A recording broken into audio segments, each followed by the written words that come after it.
जय Shri Krishna everyone, welcome back to my channel. Friends, आज के इस वीडियो में हम ये जानेंगे कि मकर संक्रांति पर चूड़ा और चुंदड़ का नियम कैसे लिया जाता है। फ्रेंड्स, मकर संक्रांति पर दान और पुण्य किए जाते हैं और मकर संक्रांति पर नेक और नियम भी लिए जाते हैं। तो बहुत सारे नियम ऐसे होते हैं कि मकर संक्रांति के दिन नियम लेते हैं और मकर संक्रांति के दिन ही पूरे हो जाते हैं। और बहुत सारे नियम ऐसे होते हैं कि हमें एक साल तक यानी मकर संक्रांति से मकर संक्रांति तक हमें ये नियम का पालन करना होता है।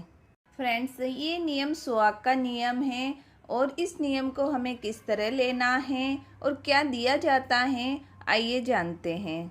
फ्रेंड्स, चुंदड़ का नियम सुहाग का नियम है और ये मकर संक्रांति से मकर संक्रांति यानी एक साल तक ये नियम लिया जाता है। यानी 12 महीने तक हमें ये चुंदड़ देनी होती है।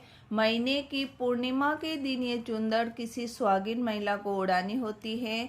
तो मकर संक्रांति के दिन सुबह जल्दी उठकर स्नान आदि से निवृत्त हो जाएं। उसके बाद अच्छा सा मुहूर्त देखकर हमें चुंदड़ लेनी है। सुहाग की सामग्री रखना चाहते हैं तो आप सुहाग की सामग्री रख लें, नहीं हो तो आप एक बिंदी का पैकेट रखकर भी ये दे सकते हैं। साड़ी पर रोली का टीका करना है। हाथ में जल लेकर हमें संकल्प छोड़ना है कि मैं 12 महीने की 12 चुंदड़ का नियम ले रही हूँ।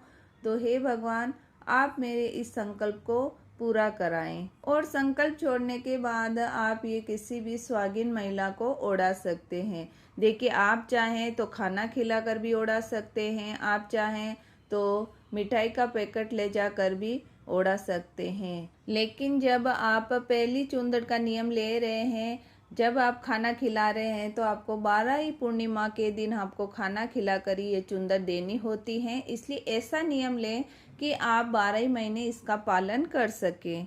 ये चुंदड़ आप अपनी देवरानी, जेठानी, ननंद और अपने सगे संबंधियों में बड़ों को किसी को भी आप दे सकती हैं। आस पड़ोस में दे सकती है, फ्रेंड सर्कल में ये चुंदड़ आप दे सकते हैं।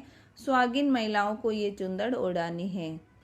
अगर आप सभी चुंदड़ पर सुहाग की सामग्री नहीं रख रहे हैं तो आप जब लास्ट 12वीं चुंदड़ आप ओढ़ाने जाएं तब उस पर आप सुहाग की सामग्री 16 श्रृंगार रखें और सुहागिन महिला को खाना खिलाकर हमें ये चुंदड़ देनी है। यानी हमें 12 महीने की 12 चुंदड़ लेनी होती हैं। देखिए, आप हर महीने ये चुंदड़ खरीद कर भी दे सकते हैं या फिर आप चाहें तो 12 चुंदड़ एक साथ लेकर आकर भी आप हर पूर्णिमा के दिन सुहागिन महिला को ओढ़ा सकते हैं। तो फ्रेंड्स, इस तरह चुंदड़ का नियम लिया जाता है। मकर संक्रांति पर लाख के कंगन का भी नियम लिया जाता है। ये 12 महीने के लिए नियम होता है। मकर संक्रांति से मकर संक्रांति तक इसको पूरा करना होता है। डेली तुलसी माता की पूजा करने के बाद लाख के कंगन पहनाते हैं और वो कंगन लेकर किसी भी सुहागिन महिला को दिया जाता है। ये भी सुहाग का ही नियम है। और अगर आप डेली नहीं पहना पा रहे हैं तो महीने में एक बार पूर्णिमा पर तुलसी माता की पूजा करके आप तुलसी माता को पहनाकर किसी भी सुहागिन महिला को दे सकते हैं। अगली मकर संक्रांति को किसी भी सुहागिन महिला को खाना खिलाकर साड़ी, पेटीकोट यानी पूरी ड्रेस देनी है। उसके ऊपर श्रृंगार का सामान व लाख का चूड़ा रखकर देना है। तो इस तरह चूड़ा और चुंदड़ का नियम लिया जाता है। आई होप मेरी दी गई जानकारी आपके लिए यूज़फुल हो। वीडियो अगर थोड़ा भी यूज़फुल लगे तो वीडियो को लाइक करें और चैनल को सब्सक्राइब करें और वीडियो को प्लीज़ शेयर करें।